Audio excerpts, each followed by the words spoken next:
You're sitting in the oncologist's office. Again. The chair is the same uncomfortable leather that squeaks when you shift your weight. You've been cancer-free for 3 years, 2 months, and 17 days. Not anymore. The doctor's mouth is moving, but you only catch fragments. Metastatic, lymph nodes, stage 4, aggressive. You nod like you understand, but your brain has left the room. Your hand finds your husband's hand. His grip is too tight. He's trying not to cry. You are too. The first time was different. The first time you were terrified, yes, but there was a roadmap. Surgery, chemo, radiation, remission. You could see the finish line. This time the doctor doesn't talk about cure. She talks about management, quality of life, time. That word hangs in the air like smoke. How much time, you ask? She won't give you a number. Every taste is different, she says, but her eyes tell you what her mouth won't. Not enough. You walk to the car in silence. It's a Tuesday afternoon in October. The leaves are turning orange and gold. You notice them for the first time this season. Really notice them. Every vein, every color gradient, every flutter in the wind. Your daughter's birthday is in 3 weeks. She'll be 7. You promised her a party at the trampoline park. You're already calculating. Can you still do that? Will you have the energy? Will you still be here? That night, you lie awake while your husband sleeps beside you, or pretends to sleep. You can tell by his breathing that he's awake too. You want to talk, but you don't know what to say. Sorry, I'm scared. Don't let me go. All of it feels too big and too small at the same time. Instead, you reach for his hand in the dark. He squeezes back.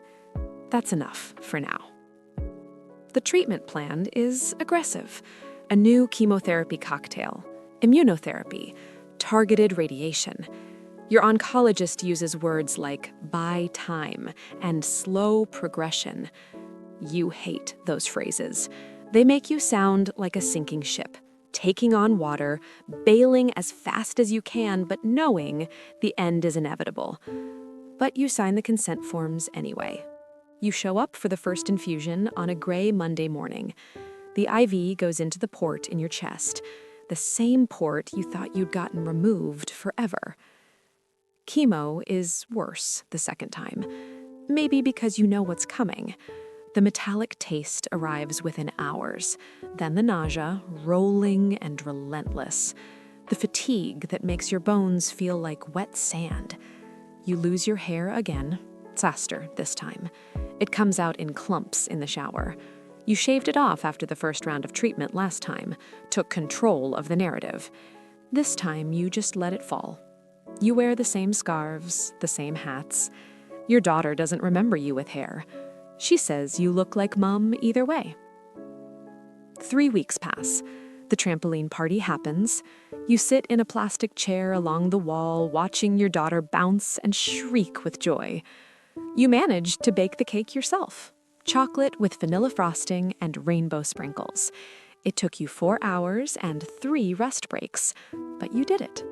She hugs you so hard when she sees it that you feel your ribs compress. Best birthday ever, Mama, she whispers into your neck. You hold her tight and try to memorize the smell of her hair. Strawberry shampoo and child sweat and pure happiness. But in the quiet moments, when she's at school and your husband is at work, you think about the future. Not your future, theirs. Your daughter will grow up without you. She'll have a first day of middle school, a first boyfriend, a wedding day. You won't be there. Your husband will have to figure out how to braid her hair. He'll have to explain menstruation and heartbreak and how to stand up for herself. He'll have to be both parents. The thought splits you open. You start writing letters, one for every milestone you'll miss. For your daughter's 13th birthday, for her high school graduation, for her wedding day, for the birth of her first child. You write them late at night when the house is quiet and the pain medication makes everything feel slightly unreal. You tell her the day she was born. You tell her about the time she tried to feed a rock to the dog because she thought it looked hungry. You tell her how proud you are of the person she's becoming. You tell her it's okay to be angry at you for leaving. You tell her to live big and love hard and never apologize for taking up space. 4 months in, you have a scan. You lie perfectly still in the machine while it clicks and whirs around you. You've had so many scans you could probably operate the thing yourself. A week later, the results come back. The tumors have grown. Not a lot, but enough. The treatment isn't working as well as they'd hoped.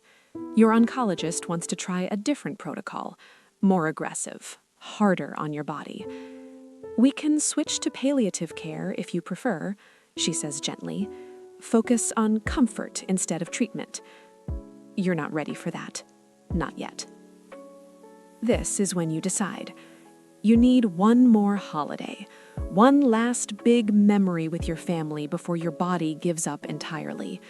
You've always wanted to take your daughter to the beach.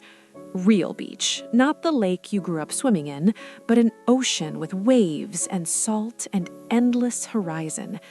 You've been talking about it for years. Next summer, you always said. Next summer when we have the money. Next summer when we have the time. You're out of next summers. You tell your husband that night over reheated lasagna. His fork stops halfway to his mouth. "When?" he asks. "Soon," you say. "Before I can't travel anymore. Before I'm too weak." He sets down his fork. He doesn't argue. He doesn't say you're being dramatic or that you'll have plenty of time. He knows. "Okay," he says. "Let's do it. Where do you want to go?" You choose a small beach town in South Carolina. You've seen pictures. White sand, gentle waves, a pier that stretches out into the Atlantic. You book a house for a week. Ground floor because you can't handle stairs anymore. Close to the beach because you can't walk far. You pay extra for early check-in and late checkout. You're buying time again, literally this time. The preparations are exhausting. Packing takes you 3 days. You have to bring your medications, your supplements, your anti-nausea pills, your pain management protocol. You have a doctor's note saying you're cleared to fly.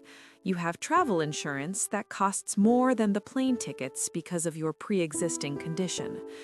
You have a list of oncologists in the area, just in case. You feel like you're planning a military operation, not a vacation.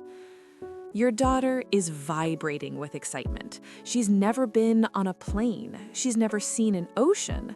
She makes you promise she can build a sandcastle, find a seashell, and put her feet in the water. You promise. You'd promise her anything right now. Your husband handles all the logistics. He drives you to the airport at 5 a.m. He carries all the bags. He checks you in, gets you through security, finds you a wheelchair because the walk to the gate is too far. You hate the wheelchair. You hate needing it, but you need it. The flight is 2 hours. You sit by the window. Your daughter sits in the middle, her face pressed to the glass, watching the clouds. Your husband sits on the aisle, his hand on your knee the entire time. The plane hits turbulence over Georgia. Your stomach lurches. You close your eyes and breathe through it. The woman across the aisle notices your scarf, your pale skin, the way your husband watches you like you might disappear. She knows. She gives you a small, sad smile. You smile back. You land. The air in South Carolina is warm and humid and smells like salt and pine. It wraps around you like a blanket. Your husband rents a car. The drive to the beach house takes 40 minutes. Your daughter counts palm trees. You make it to 37 before you lose track. The house is perfect. Blue shutters, a front porch with rocking chairs, a path that leads directly to the beach. You can hear the waves from the driveway. Inside, you claim the bedroom closest to the bathroom. You need to be close to the bathroom now. The nausea comes in waves, unpredictable and violent. Your husband unpacks while you rest. Your daughter explores, her footsteps thundering through the house. She finds a bucket and shovel left by previous guests. "Can we go to the beach now?" she begs. "Now, Mama, please?" You want to say yes. You want to run out the door with her, feel the sand between your toes, dive into the waves. But your body won't cooperate. You're exhausted from the travel. The pain in your ribs is a constant throb. "Tomorrow, sweetheart," you promise. "First thing tomorrow." She pouts but accepts it. Your husband makes grilled cheese for dinner. You manage 3 bites. He doesn't comment on how little you eat anymore. He's learned. That night, you lie in bed listening to the ocean. The rhythm of the waves is hypnotic. Crash and retreat. Crash and retreat. It sounds like breathing, like the world inhaling and exhaling. You think about how the ocean has been doing this for millions of years. It'll keep doing it long after you're gone. There's something comforting about that. Something bigger than cancer, bigger than death, bigger than your small human fear. Morning comes too early. Your daughter wakes you at 6 a.m., all ready in her swimsuit. "Beach day, Mama, beach day." Your husband makes coffee, strong and black, the way you like it. You take your morning medications with orange juice. The pills rattle in the bottle like dice. You're gambling every day that they'll work a little bit longer. The walk to the beach is shorter than you expected, maybe 100 yards down a wooden boardwalk, but it feels like miles. You have to stop twice to catch your breath. Your husband offers to get the wheelchair from the car. You refuse. You're walking to this beach if it kills you. Poor choice of words, but there it is. Your daughter runs ahead, her feet slapping against the wooden planks. She reaches the sand and stops, just stops and stares. You catch up. You see what she sees. The ocean stretches out forever, blue and green and gray and white all at once. The sun is just climbing above the horizon, turning the water into liquid gold. Waves roll in steady and eternal. The beach is empty except for a few early morning joggers. It's perfect. It's so perfect, it hurts. Your daughter runs. She runs straight for the water, arms outstretched like she's trying to hug the whole ocean. The first wave hits her legs and she screams, a scream of pure, distilled joy. You stand at the edge, where the sand is still dry, and watch her. Your husband stands beside you. He's crying. You're crying too. This is what you came for. This exact moment of your daughter discovering something vast and beautiful and wild. You spend 2 hours on the beach that first morning. Your daughter builds a sandcastle. It's lopsided and keeps getting knocked down by the waves, but she's determined. Your husband helps her dig a moat. You sit in a beach chair under an umbrella, watching. You're too weak to help, too nauseous to move much, but you're here. That's what matters. You're here. A woman walking by stops. "Your daughter has quite the architect's vision," she says, nodding at the sandcastle. You smile. "She gets it from her father," you say. The woman looks at you, really looks at you, and her smile falters slightly. She sees what everyone sees now: the scarf, the thinness, the grayness of your skin. "Enjoy your vacation," she says softly. "We will," you reply. "We will." The week unfolds in slow motion. You've never been so present in your entire life. Every moment feels important, worth saving. Your daughter finds 17 seashells. She lines them up on the porch railing by size. You sit with her and name them. "This one is queen shell," she declares, holding up a large conch. "This one is baby shell. This one is princess shell." You take pictures of each one. You take pictures of everything. You watch the sunrise every morning. Your husband sets an alarm and wakes you gently. You wrap yourself in a blanket and sit on the porch. The sky transforms from black to purple to pink to orange to blue. It's different every time. Your daughter sleeps through most of them. She's exhausted from playing in the waves all day. But a few mornings, she wakes up and climbs into your lap. You hold her and watch the sun come up together. These are the moments you'll carry with you into whatever comes next. The pain gets worse halfway through the week. You've been rationing your strong painkillers, trying to stay alert and present. But by Wednesday, you need them. You take 2 pills and spend the afternoon in bed while your husband takes your daughter to a local aquarium. You cry from frustration. You're missing time. You don't have time to miss. When they come home, your daughter climbs into bed with you. She tells you about the sharks and the stingrays and the sea turtles. She does all the voices. You laugh until your ribs ache. Thursday, you rally. You don't know where the energy comes from. Maybe adrenaline, maybe sheer willpower, maybe the universe giving you one last gift, but you feel almost normal. You walk to the beach without stopping. You wade into the water up to your knees. The waves push and pull at you. Your daughter holds your hand. "Be careful, Mama," she says. "Don't go too deep." "I won't," you promise. The water is cold and perfect. You can taste the salt. You can feel the sun on your face. This is living. This is what it means to be alive. That night, you go out to dinner, a seafood restaurant on the pier.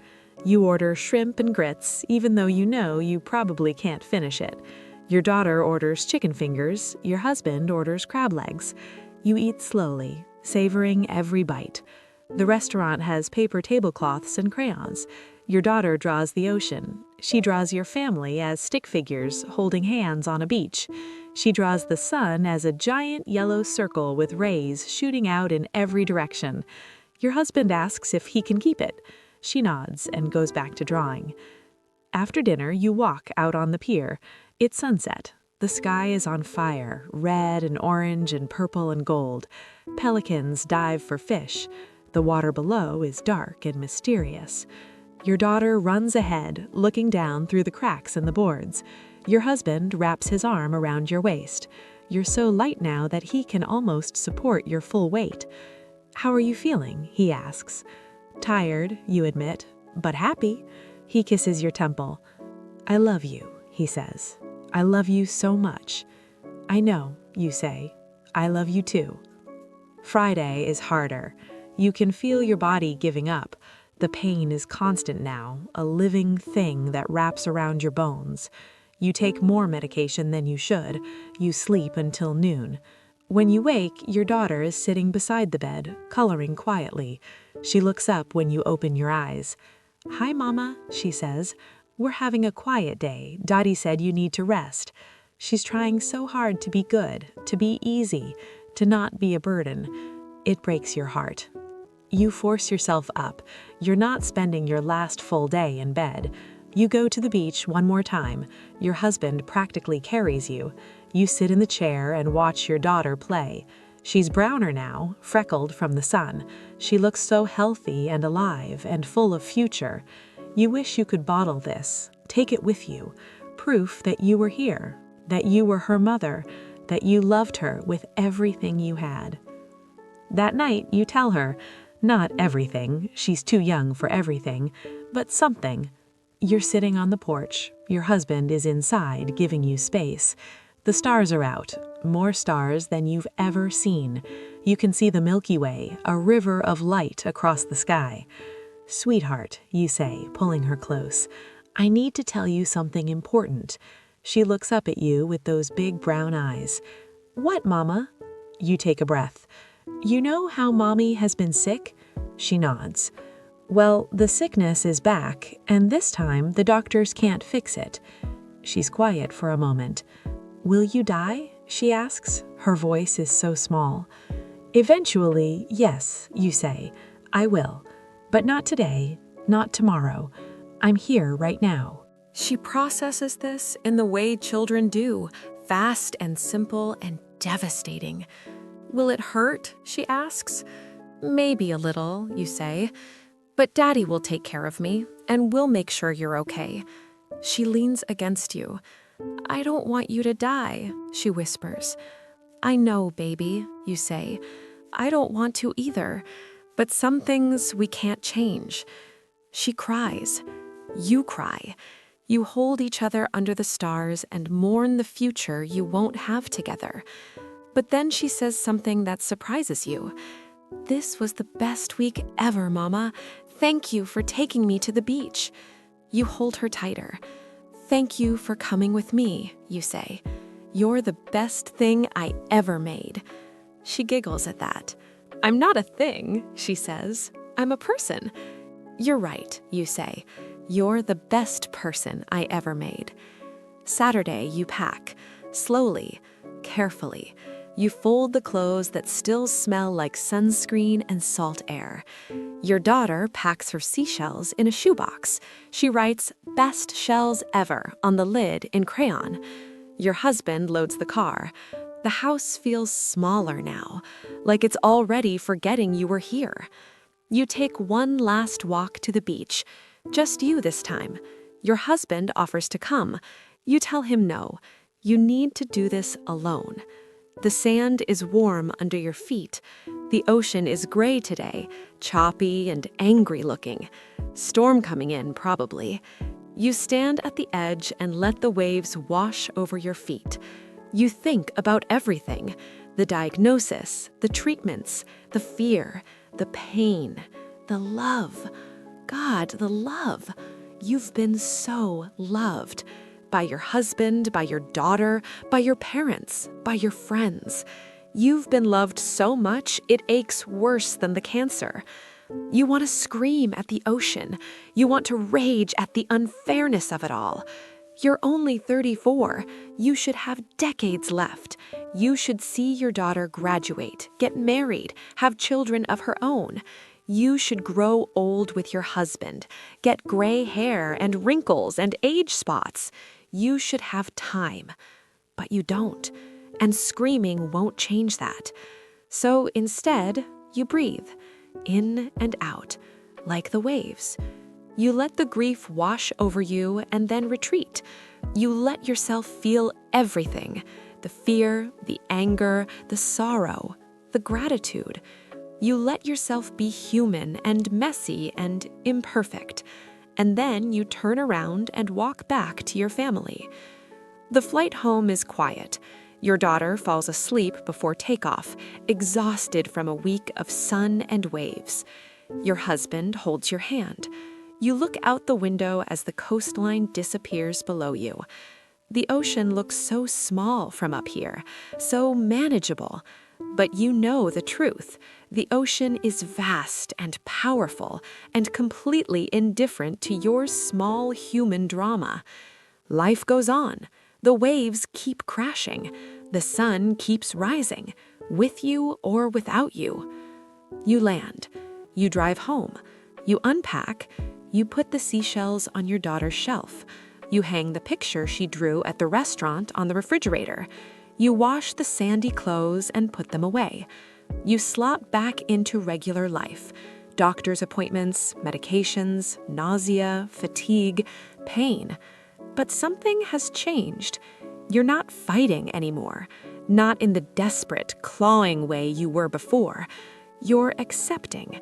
You have maybe 6 months, maybe more if you're lucky, maybe less if you're not.